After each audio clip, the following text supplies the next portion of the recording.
जय माँ काली दोस्तों, आप सभी को मेरा नमस्कार। कैसे हैं आप सभी? आशा है कि आप सभी स्वस्थ होंगे, खुश होंगे। माता काली का आशीर्वाद और माँ के समस्त स्वरूपों का आशीर्वाद आप पर और आपके परिवार पर सदैव बना रहे।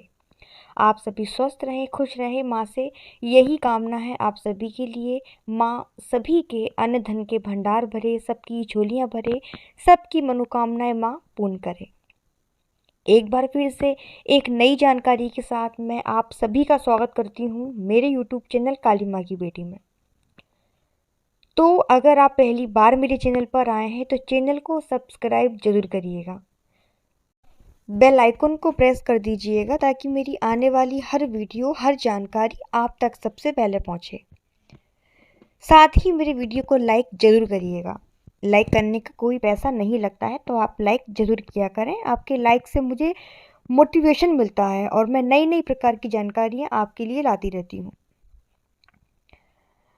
आज की वीडियो में हम बात करेंगे कि सपने में खुद के ऊपर सवारी आते देखने का क्या मतलब होता है, या फिर आप सपने में ऐसा देखते हैं कि आपने दरबार लगा रखा है और बहुत सारे लोग आपके आसपास बैठे हुए हैं, और जो लोग आपके आसपास बैठे हुए हैं उन्हें आपने कभी देखा भी नहीं है, आप उन्हें जानते भी नहीं हैं, और आप उन लोगों को पूछा दे रहे हैं, उनको उनकी समस्याओं का समाधान बता रहे हैं, या फिर आप कहीं किसी व्यक्ति का संकट काट रहे हैं स्वप्न में।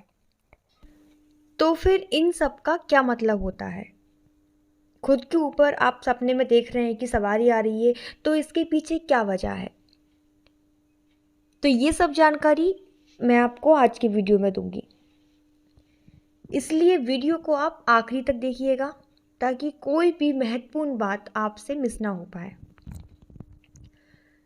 देखिए, सबसे पहले तो मैं आपको बता दूं कि जो सवारी आप सपने में आती हुई देखते हैं, तो या तो वो सवारी माता काली की हो सकती है, या फिर वो सवारी माता दुर्गा की भी हो सकती है, वो सवारी बाबा भैरवनाथ जी की भी हो सकती है, शिव के दूत भी हो सकते हैं वो सवारी के रूप में, है ना, हनुमान जी के दूत भी हो सकते हैं। सभी देवी, मतलब इन सभी देवी देवताओं की सवारी आपको आ सकती है,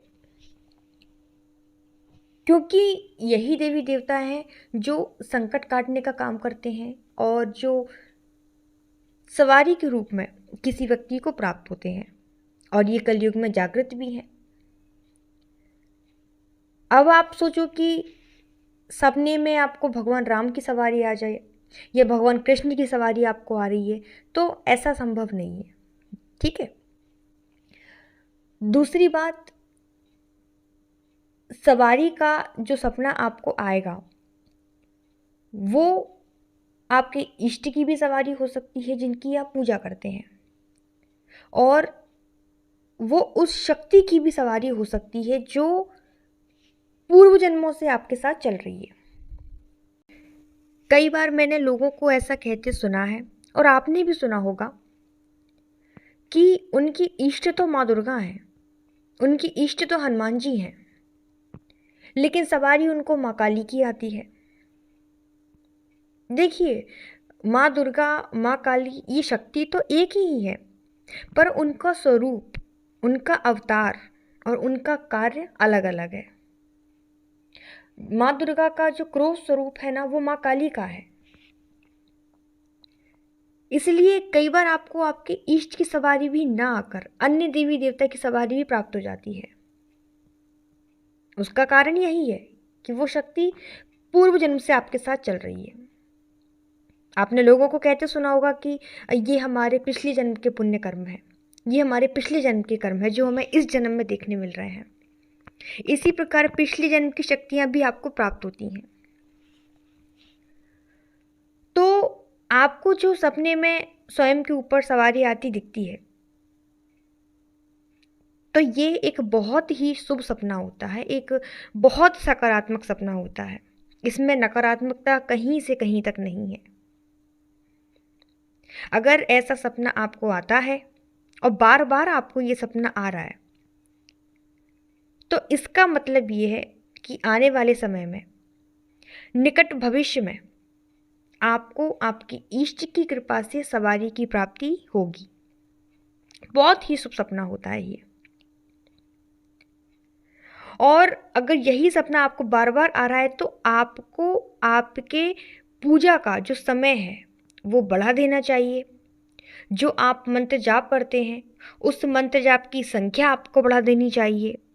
साथ ही जो भी आपके इष्ट हैं तो उनका जो एक विशेष दिन होता है तो उस विशेष दिन आपको उनका विशेष भोग भी देना चाहिए। तो ये तो हुआ सपने में स्वयं पर सवारी आने का मतलब।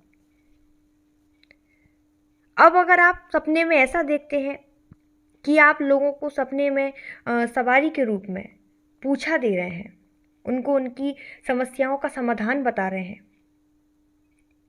तो इसका मतलब क्या है?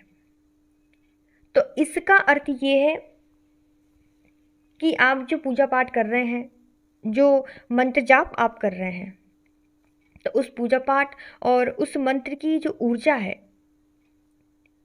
वो भक्ति के द्वारा उस लेवल तक पहुंच चुकी है। उस मंत्रों की ऊर्जा इस लेवल तक पहुंच चुकी है जहां पर आप अपने मंत्रों के द्वारा, अपनी पूजा पाठ के द्वारा लोगों को उनकी समस्या का समाधान बताने में पूर्णतः सक्षम हो जाते हैं। जो लोग जागृत देवी देवताओं की पूजा पाठ करते हैं या उनकी साधना करते हैं, तो आपने उन लोगों में एक चीज़ नोटिस की होगी कि जब भी वो किसी पीड़ित व्यक्ति को, किसी परेशान व्यक्ति को देखते हैं, तो फिर उनके मुंह से ना अपने आप ये चीज़ निकलती है, अपने आप उनके मुंह से ये बातें निकलने लगती हैं कि आप ये उपाय कर लो, आप वो उपाय कर लो, आप अपनी कुल देवी को मनाओ, आप अपने कुल देवता का भोग दो, है ना, आप अपने घर के पितरों को मनाओ। तो ये उनकी भक्ति और उनकी इष्ट की कृपा के कारण होता है। तो ये मैंने आपको बताया सपने में पूछा देने का मतलब। और हाँ, अगर आपको सपने में ऐसा दिखता है कि आपने दरबार लगा रखा है, आपने चौकी लगा रखी है और आप नींबू के द्वारा या अन्य प्रकार से किसी व्यक्ति का संकट काट रहे हैं, तो इसका भी यही मतलब है कि आप आने वाले समय में इष्ट की कृपा से गद्दी लगाएंगे और जन कल्याण का कार्य करेंगे। और जब भी आपको इस प्रकार के सपने आए तो एक बात आप ध्यान रखें कि आप उन सपनों को अपने तक ही सीमित रखें, और बताना ही है तो फिर आप उन सपनों को अपने गुरु को बताएं। कुछ लोगों की ऐसी आदत होती है कि अगर उनको उनकी पूजा से रिलेटिव कुछ भी अनुभव हुआ या कुछ भी उनको सपना आया उनके इष्ट का या किसी का भी, तो फिर वो इस बात को पचा ही नहीं पाते। वो अपने घर में सबको बता देते हैं, अपने दोस्तों को बता देते हैं, अपने पति को बता देते हैं, अपने बच्चों को बता देते हैं, वो सबको बता देते हैं। जबकि पूजा पाठ से जुड़ी कोई भी चीज़, कोई भी अनुभव किसी को नहीं बताना चाहिए। मैं बार बार बोलती हूँ। उससे ऐसा नहीं है कि आपकी इष्ट की कृपा आपको कम प्राप्त होगी। इसके पीछे एक रीज़न है, वो मैं आपको नेक्स्ट वीडियो में बताऊंगी कि अपने पूजा पाठ को गुप्त क्यों रखना चाहिए, अपनी साधना को गुप्त क्यों रखना चाहिए। तो आज के वीडियो में फ़िलहाल इतना ही। मैं मिलती हूँ आपसे नेक्स्ट वीडियो में। तब तक आप इस वीडियो को शेयर करिए, वीडियो को लाइक करिए और कमेंट में सभी को जय माता दी ज़रूर लिखना है। कोई प्रश्न अगर आपके मन में रह जाता है तो आप मुझे कमेंट में पूछ सकते हैं या फिर आप हमारे टेलीग्राम ग्रुप से जुड़ सकते हैं। उसका लिंक मैं आपको वीडियो के डिस्क्रिप्शन में दे दूँगी, ठीक है। और माँ काली से जुड़े बहुत सारे वीडियो मैंने बना रखे हैं, तो आप उनको भी जाके देख सकते हैं। तब तक सभी को जय माता दी, जय माँ काली, धन्यवाद।